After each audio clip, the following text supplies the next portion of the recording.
Ladies and gentlemen, boys and girls, children of all ages, Boom Broadcasting presents Three from Deep.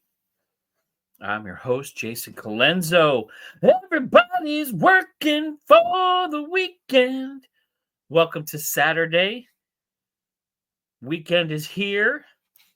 NBA still going strong, still a lot going on. I appreciate you guys joining me here at Three from Deep on the Boom Broadcasting Network.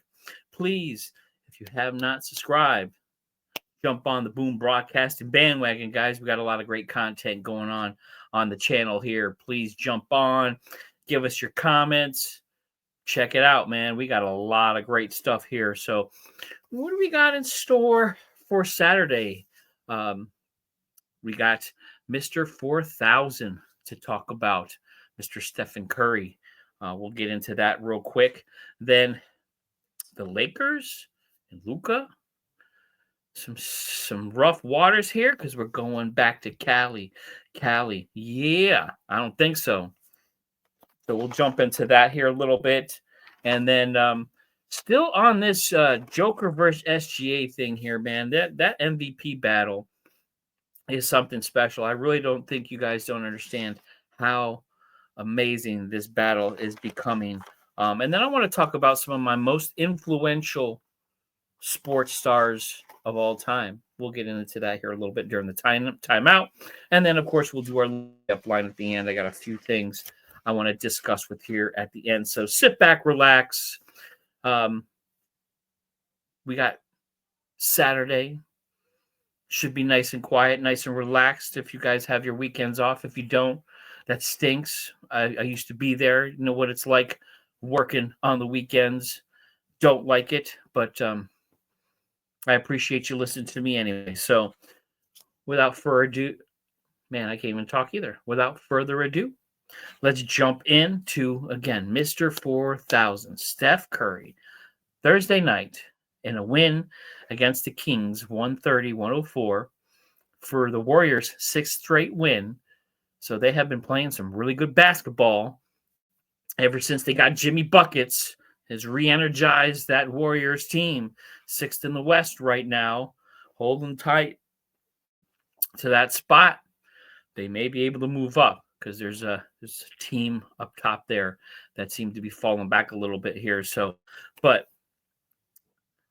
a day before his 37th birthday, Mr. Stephen Curry hits his 4,000th three, the only person in NBA history to reach this mark. And to put it in perspective, James Harden, who is next in line behind him, has 3,127 threes. So he's almost 900, a little less than 900 threes away from him. Ray Allen, who had the original record, was 2,973. Dame Lillard, 2,794. And Klay Thompson, his splash brother, has 2667. So for Stephen Curry to be at the 4,000 mark for his threes is an unbelievable accomplishment. Last week, he became the 26th NBA player to hit 25,000 points. You do the math. I'm not very good at math, but 4,000 threes times 3. Stephen Curry has changed the game of basketball. I've talked about this before. First, I put him in the top 10 even before this record, but now that he has this record, to me, Steph Curry is top 10 all-time NBA. Has to be in there. I have him at number 10. It's hard for me to move him up, but he is definitely in the top 10 with the impact he's made on the game, with his career, the championships, the three. The show is called Three from Deep, and I don't think this show would be called what it is if Stephen Curry hadn't changed the game of basketball. And what is the impact that Steph Curry has made to the NBA? Now the NBA lives behind the three-point line. Before, it was big guys down low. You got the ball past midcourt, threw it down low. It was an inside game, outside in, get to the hoop, three the old-fashioned way. But ever since Steph Curry came in this league, the 30-foot three has become the norm. Now it's inside out. Chucking up 53s a game is not unheard of.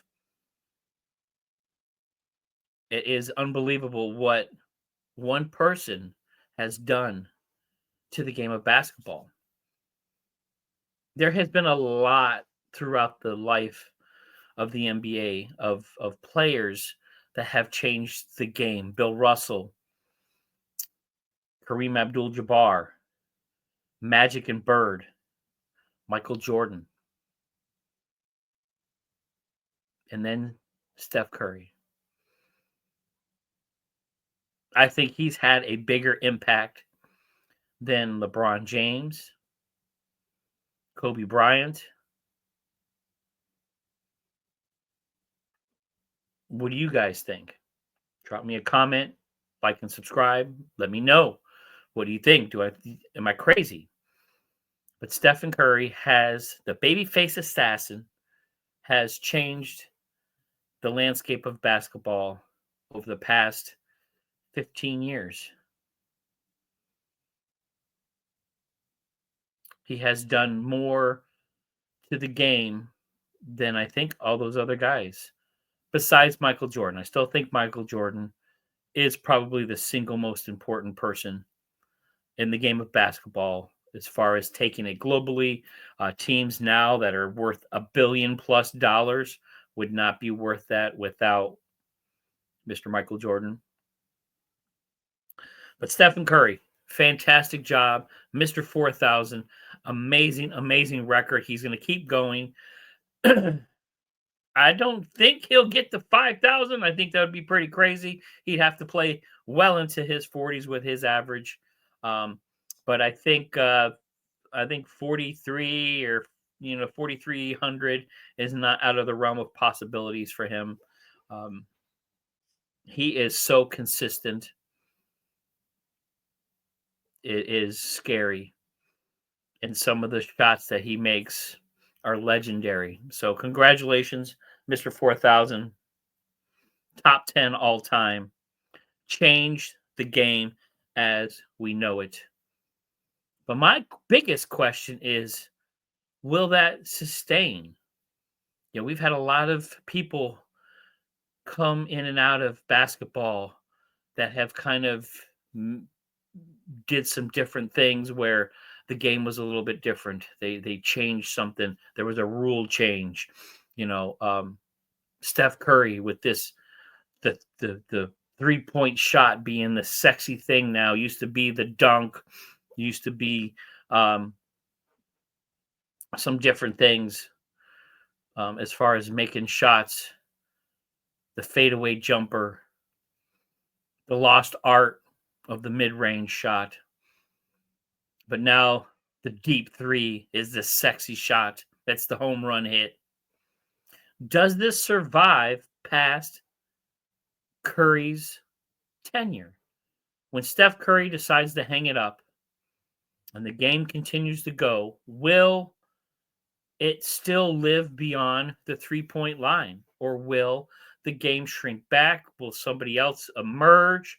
And then the game will kind of tool around the next big superstar. That's an interesting question. I think this will linger for a while, but I do think over time the game will evolve back to something different. Someone will come along, another superstar will come along with a different skill set that's going to kind of revolutionize or change the game. It's inevitable. Every generation has at least one, from the 50s all the way up to now. throughout the decades, there's always been one, maybe two guys that have really shaped the landscape of the NBA, which that's what makes the NBA so exciting, and that's why I enjoy watching it is because it does evolve. It is fluid. It's not the same old game. It's a little different than baseball, which has kind of been this essentially the same for over 100 years. There's not much difference in the game of baseball. You got a few things. They got the pitch clock now. Um, the depth of the fields. So I mean, you have some subtle differences, but the nuance in the game itself in baseball is pretty much the same. Football, they've had some changes there too. Again, it's more rule changes. Once the forward pass was introduced in football, it's kind of been the same thing. But basketball over the years has really evolved. And you can see a lot of the way the game is played and differences. You look at some of the old film, go all the way back to the 40s and 50s, all the way till now. You can see the changes and the evolution of the game. It's quite spectacular. So I think that's what's wonderful about the NBA is because it does change like that. It does evolve with the stars that play in it, the superstars that come in, um, have that opportunity to really shape how the game is played, and it's pretty exciting. So it's going to be fun to watch the rest of Mr. Curry's career. I hope he gets another chip. I hope he gets another shot. I think it would be awesome for him to get at least one more shot at a title. I think it'd be great for him. But if he never does, his legacy is written in stone.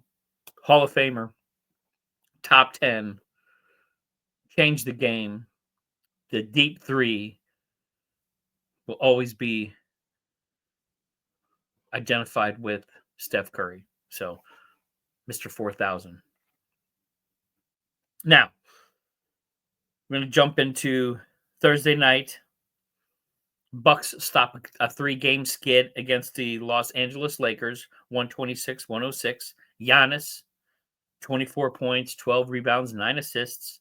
Still playing great basketball. Still one of the best players in the NBA. Just it's been quiet because a lot of the other noise, Cleveland making noise, OKC making noise, Joker making noise, LA making noise, the Mavs making the wrong kind of noise, more like a dead sound. But Bucks still right there in the East. But Luka Laker had a phenomenal game, 45 points, 11 rebounds, and 3 assists. Austin Reeves dropped 28, but they were the only two Lakers in double digits. No Hayes, no Hachimura. Playing the Nuggets Friday night.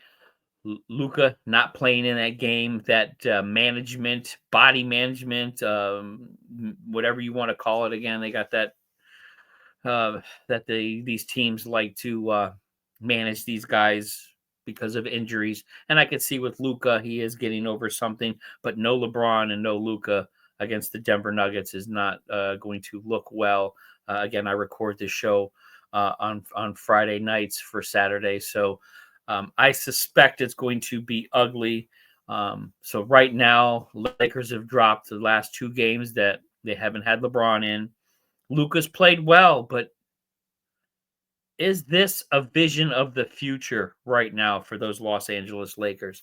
I got my Cali sweatshirt on right now, so feeling a little West Coast vibe. That's rough for LA.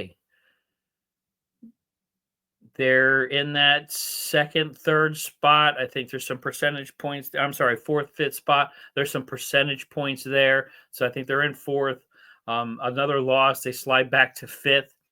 Again, that's where I think a hot Golden State can catch them. This is not looking good for the LA Lakers. This may be a sign of things to come.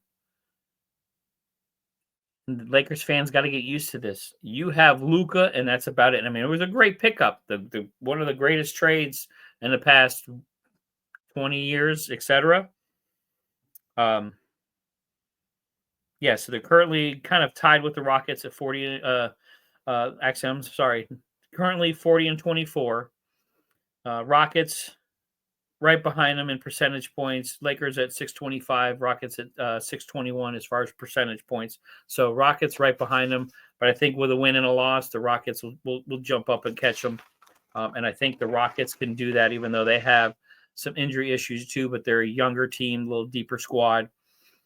But right now, the Lakers are in trouble for the playoffs. If they can get into it, and if Luka can be healthy, and if they can get LeBron back healthy, I think they got that puncher's chance. But the biggest thing is, guys, the Los Angeles Lakers, you're better go out and get somebody else because you're going to need a Robin to Luka's Batman. If LeBron leaves next year, or even if he stays next year, you'll have a 41-year-old LeBron James and Luka. And then, you got Connect, you got Reeves, but you got Hachimura, but you don't have much else. So the Los Angeles Lakers are going to have to do some networking and figure out the next big star. I know, Kevin Durant is floating around out there. He's not going to be a Phoenix Sun after this year. So, does LA go out and really try to grab an aging Kevin Durant? 30, he'll be 37 next year. So do you go out and grab an aging Kevin Durant? Do you look in the NBA and try to do another trade? Or do you just sit and roll with Luka and a band of whatever and hope you can draft well and hope for the best? Because it was a really good team in Dallas with Luka and Kyrie and Clay. They had a good squad. They had guys that could pick each other up. If one had an off game, you had somebody else that could pick each other up. You need multiple players that can get you double points. And right now, LA does not have that. They need another superstar. LeBron James is not the answer. A 41-year-old superstar is not your future with a 26-year-old superstar. So Lakers, Cali, you better get out there. You better get on the horn. You better find yourself somebody, because if not, the next few years are going to be rough. And, the Luka trade, the excitement of that is going to wear off real quick because losing is not fun. And if Luka continues to lose, this trade may not feel the best. So it'll be interesting to see what the Lakers do. How much longer is LeBron going to be out? They got that puncher's chance this year in the playoffs if LeBron can get healthy and if Luka can stay healthy. But the two of those guys, but the two of those, I mean, they need to drop 30 points apiece. They need to be that kind of dynamic duo. So right now, Lakers are on the hunt. They need another superstar, or Luka is going to be a great player of one on that team. And Lakers fans are not going to be happy with that.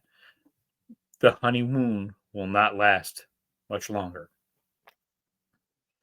And then, real quick, guys, Joker versus SGA, two-man race. I have Joker ahead right now, averaging a triple-double, 29 points, 12.9 rebounds, 10.4 assists, having a historic NBA season. SGA, no slouch either, 32.8 points, 5.1 rebounds, 6.2 assists. The NBA scoring leader right now, SGA. But the biggest question I have when it comes to the NBA and the MVP, we'll get my crack visual aid here, the MVP watch. That's my budget. Question for you guys is does record really um weigh overweigh performance? So like SGA is performing well. Luka, excuse me, Luka's on my mind. Joker, his performance is out of this world right now. But you know, Oklahoma City has a better record than the Denver Nuggets. Now the Denver Nuggets are still there. They're still in the playoffs. Third place, 42 and 24. Thunder 54 and 12. So, you got these guys neck and neck right now for the MVP. I still have Joker, slightly above SGA, but does the record really make a difference? There hasn't been a lot of players that got the MVP on losing teams. So I'm curious to know, and I'd like to hear your guys' thoughts. Do you think, record really should be um, a big factor? I know it's a key factor. I know, you want an MVP that is not on Washington Wizards or, Charlotte Hornets who barely have, 20 wins. It's tough to put at that kind of person in MVP consideration. So you definitely have to have somebody that's performing well that's going to make it to the playoffs. But do they have to be in first place? Is it always the first place team that has to have the MVP because that team's in first place? That player has them in first place. Well, the Cleveland Cavaliers, first place, best record. I don't see Donovan Mitchell or Darius Garland. I don't see any of those guys for the MVP consideration.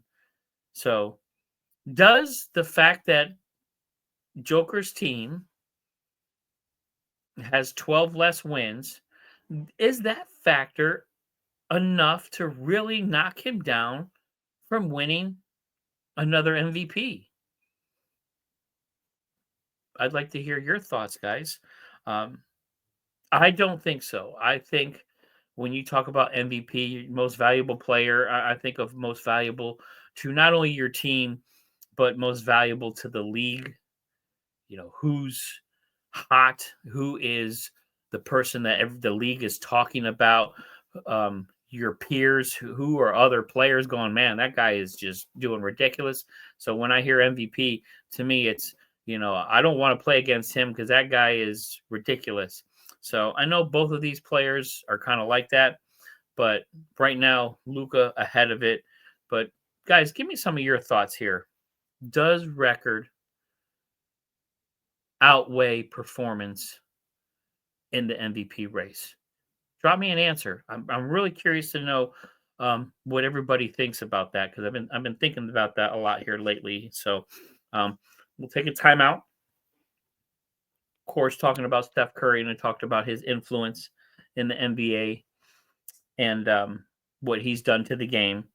So my most influential athletes of all time, players that have not only changed the game but transcended um, just sports. They are icons. Um, my top five. Number five, I have Steph Curry. I think he's in the top five. What he's done to the game, the way he has changed not only the NBA, he has changed basketball. I'm talking from the street all the way to high school and college. He has changed the shot, people practicing the deep three, etc. I think he has made that much of an impact on the game of basketball. It has changed everything. So he's my number five. Number four, Jackie Robinson, for obvious reasons, breaking that color barrier. Sport would not be what it is today without Jackie Robinson. I think that every sport should retire the number 42, whether it's football, whether it's basketball. I know baseball has already retired 42 in perpetuity. That nobody will ever wear that number again unless it's on Jackie Robinson Day. But I believe all sports owe a great deal of gratitude to Mr. Jackie Robinson. So I think all sports should retire the number 42. Number 3, Babe Ruth. I wanted to put him higher on the list because sports today would not be what it is today without Babe Ruth.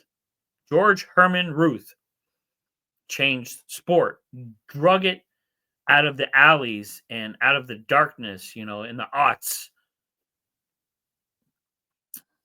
pre 1900. It was boxing and some other games, and of course baseball, but that was played on some dirt fields.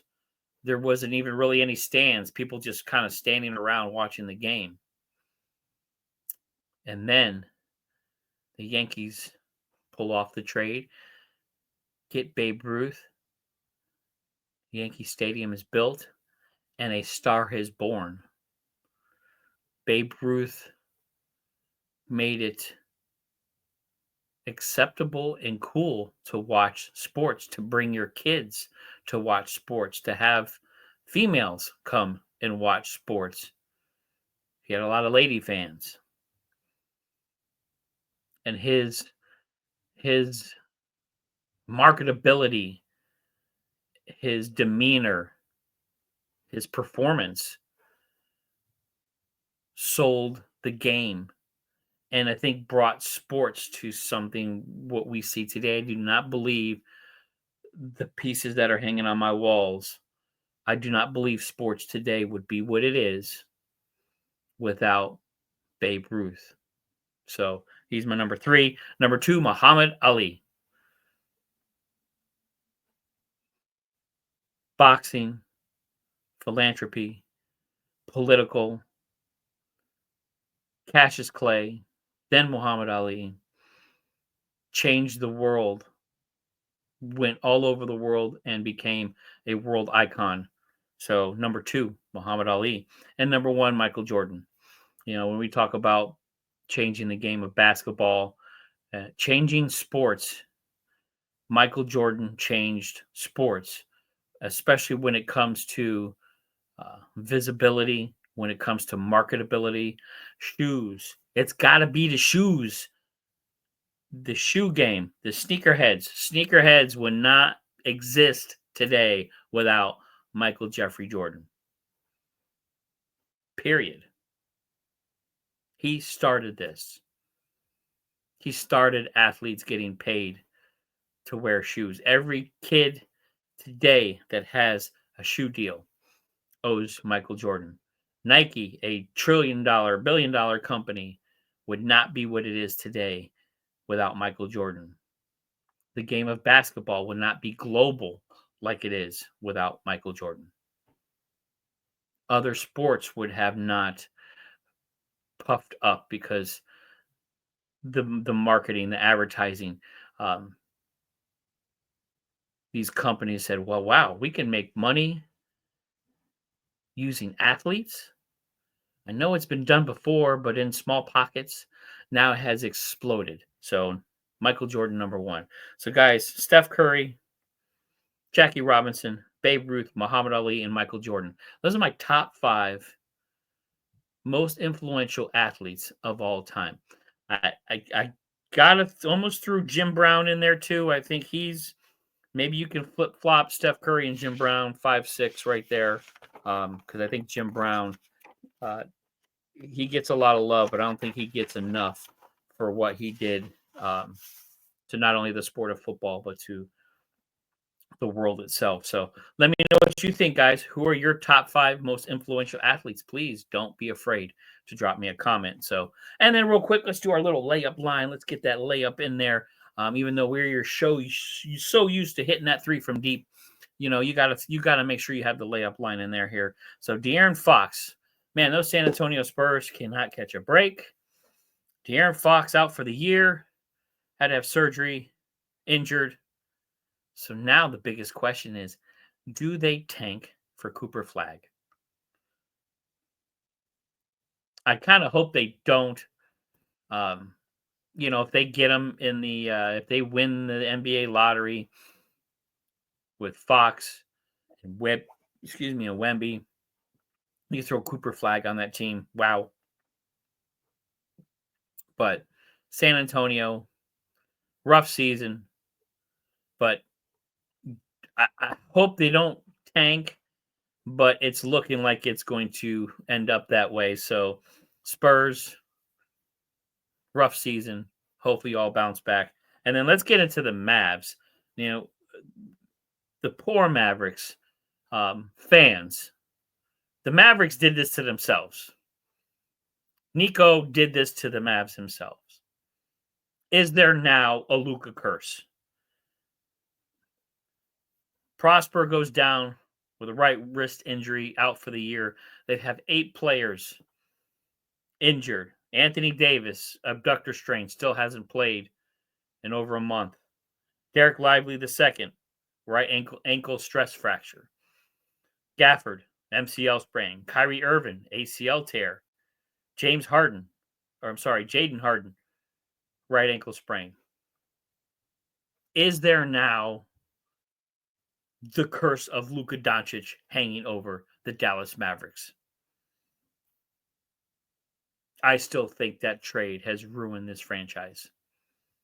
I don't see them bouncing back for a very long time. And it is disappointing, especially to hear the comments from the owner doubling down on it and not going on and going, guys. Guys, we messed up. I made a mistake. We made a mistake. Instead, doubling down. And when you do that, you just sound even dumber. So, Mavs fans, be prepared. Get the paper bags out. The Luka curse has begun. And then that's what we got for this week, guys. And I appreciate you joining me. This has been 3 from Deep. I am your host, Jason Colenso. We got a lot going on in the NBA. Got a big weekend going on. I'll have a special guest with me on Monday's show. So be prepared for that. I'm going to ask him some tough questions about the NBA. And we'll see what excitement happens this weekend. So thank you guys for joining me right now. Have a great weekend. Be safe. Peace. We'll see you Monday.